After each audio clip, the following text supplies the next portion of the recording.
Celebramos hoy 4 de julio, el domingo 14 del tiempo ordinario. Y en este domingo escucharemos cómo Jesús nos dice en el Evangelio que nadie es profeta en su tierra. Señor Jesús, yo creo firmemente que estás aquí presente. Creo que me ves y que me oyes. Te adoro con profunda reverencia. Te pido perdón, Señor, de mis muchos pecados y la gracia y la luz que necesito para hacer con fruto este rato de oración. Madre mía Inmaculada, San José, mi Padre y Señor, Ángel de mi guarda, interceded por mí. Hoy, domingo, la primera lectura nos presenta una escena sacada del libro de Ezequiel. El profeta escucha cómo el Señor le envía. En aquellos días el Espíritu entró en mí. Me puso en pie y oí lo que me decía.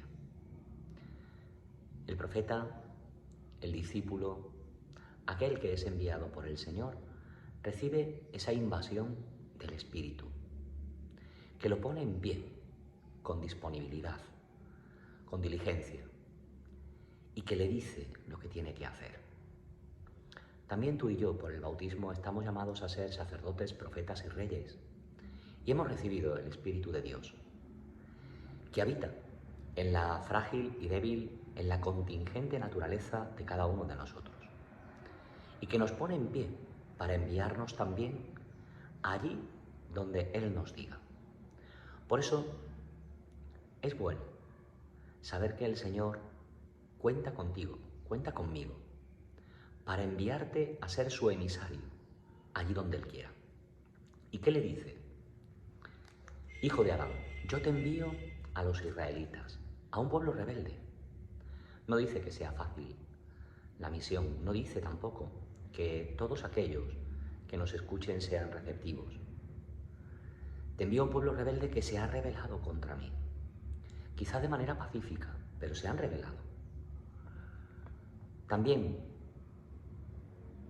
los hijos son testarudos y obstinados, y a ellos te envío para que les digas, esto dice el Señor. Te hagan caso o no, que son un pueblo rebelde, sabrán que hubo un profeta. Es la persistencia de Dios en no dejar a su pueblo. Es la persistencia de Dios que, perseverante, sigue enviando emisarios y sigue enviando a esos profetas que no siempre con palabras, sino con su propia vida muchas veces nos denuncian en nuestras incongruencias, en nuestras rebeldías, en nuestra testarudez. Hoy, por el contrario, Jesús tampoco es bien recibido en su tierra. Nos dice el evangelista Marcos que en aquel tiempo Jesús fue a su pueblo. Nos imaginamos la escena evangélica de Jesús llegando a Nazaret. Probablemente allí se encontraría con María, con algunos de sus familiares, y fue acompañado de sus discípulos. Cuando llegó el sábado, Jesús fue a la sinagoga y allí se puso a enseñar. La multitud que lo oía, no nos dice el evangelista que lo escucharan con agrado, sino asombrados. La manera de enseñar de Jesús, su profundidad, su autoridad, ese saber interpretar la ley, la dulzura y quizá la fuerza de sus palabras, hacían que la multitud se quedara asombrada. Y es que el misterio siempre nos asombra, porque siempre nos desborda. Y se preguntaban, ¿de dónde saca todo eso? ¿Qué sabiduría es esa que le han enseñado? ¿Y esos milagros de sus manos? Y el asombro, en lugar de llevarlos a la fe, los lleva al escepticismo, a la duda. ¿No es este el carpintero, el hijo de María, de José, de Judas y de Simón? ¿No son sus hermanos que viven aquí con nosotros? Y esto les resultaba escandaloso. Un nuevo rabí que hace prodigios, que enseña con autoridad, que les despierta el asombro y que, sin embargo, no los lleva a la fe, sino al escepticismo. Quizás porque se habían acostumbrado mucho al trato familiar con Jesús. Y Jesús les decía, no desprecian a un profeta más que en su tierra, entre sus parientes y en su casa. Y no pudo hacer allí ningún milagro, solo curó a algunos enfermos imponiéndole las manos, y se extrañó de su falta de fe. Jesús se extraña de la falta de fe de su pueblo. Jesús no puede hacer ningún milagro porque duda. Y es que yo también me pregunto, Señor, ¿no estaré yo tan acostumbrado a lo religioso?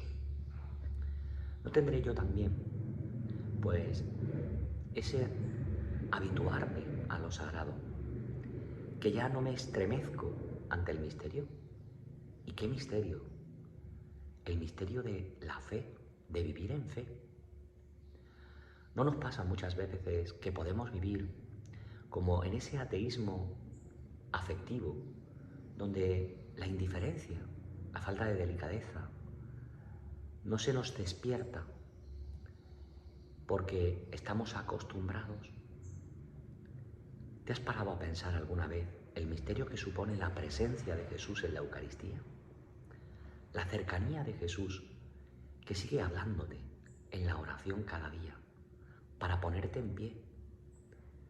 ¿No te has parado a pensar el asombro, lo grandioso, lo maravilloso que debería de hacerte, o de hacerme también a mí, estremecer por lo que significa comulgar?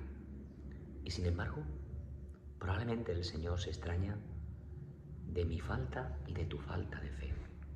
Probablemente Jesús también hoy puede sentir ese dolor en el corazón y esa extrañeza. ¿Por qué no vives en fe? Recordaba yo en estos días una anécdota donde un predicador le hablaba a una comunidad de religiosas y les decía, no olviden nunca esos 5 dedos de la mano de Dios que actúa. En el fondo tu vida y la mía son una providencia donde Dios sigue acariciando con sus manos tu vida y la mía. Y aquel predicador le iba pues relatando cómo es ese salir de Dios en nuestra búsqueda. Dice, el primer dedo es el dedo de la paciencia. Quizá nuestra falta de fe, quizá nuestro acostumbrarnos a lo sagrado, quizá el no sobresaltarnos ante lo religioso, ante el misterio, es porque nos falta la paciencia, el arte de la paz. Todo va a un ritmo vertiginoso, con mucha prisa, y todo queremos que suceda a nuestros tiempos o a los tiempos que ahora la era digital nos impone, a golpe de un clic. Y Dios actúa en el silencio de la paciencia, a su tiempo, con sabiduría y dejando paz, no dejando esa desazón, esa turbación de la prisa. El segundo dedo de la mano de Dios es la docilidad. Dios pide a su criatura que se deje hacer, que conserve la humedad de la humildad para poder ser un sujeto receptivo a la mano experta y hábil de Dios que va haciendo. Dios te pide una vida de fe dócil, humilde, disponible. El tercer dedo es respetar los modos de Dios. Escuchábamos hace 2 días esa ya vocación del evangelista Mateo, sígueme. ¿Dónde, Señor? ¿Para qué? O la vocación de Tomás, el apóstol que celebrábamos ayer.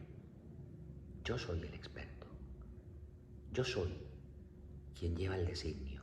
Yo soy quien conoce la providencia. El cuarto dedo, disfrutando de la aventura.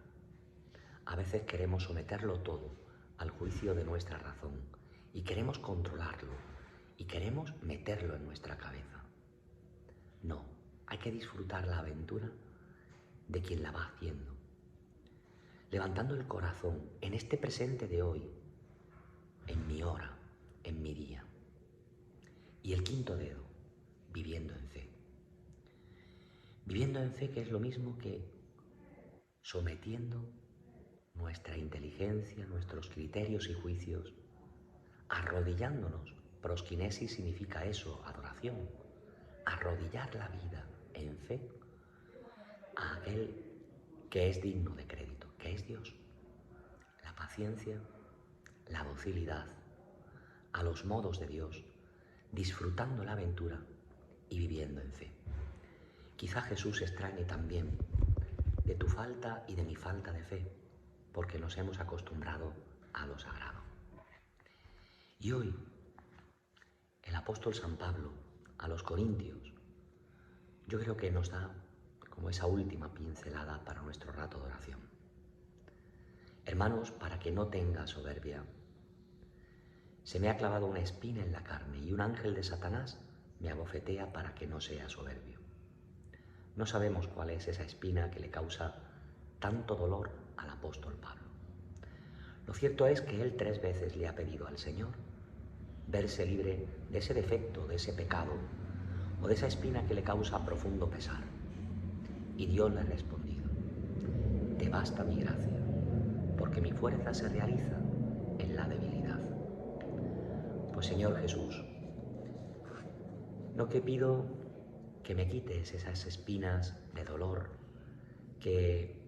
para que no sea soberbio quedan en mi vida. Lo que sí te pido es la docilidad de quien sabe que tu fuerza, tu obra, se realiza en mi debilidad. Madre mía Inmaculada, San José mi Padre y Señor, Ángel de mi guarda, interceded por mí para que estas mociones e inspiraciones yo las lleve también a término en mi vida. Que así sea.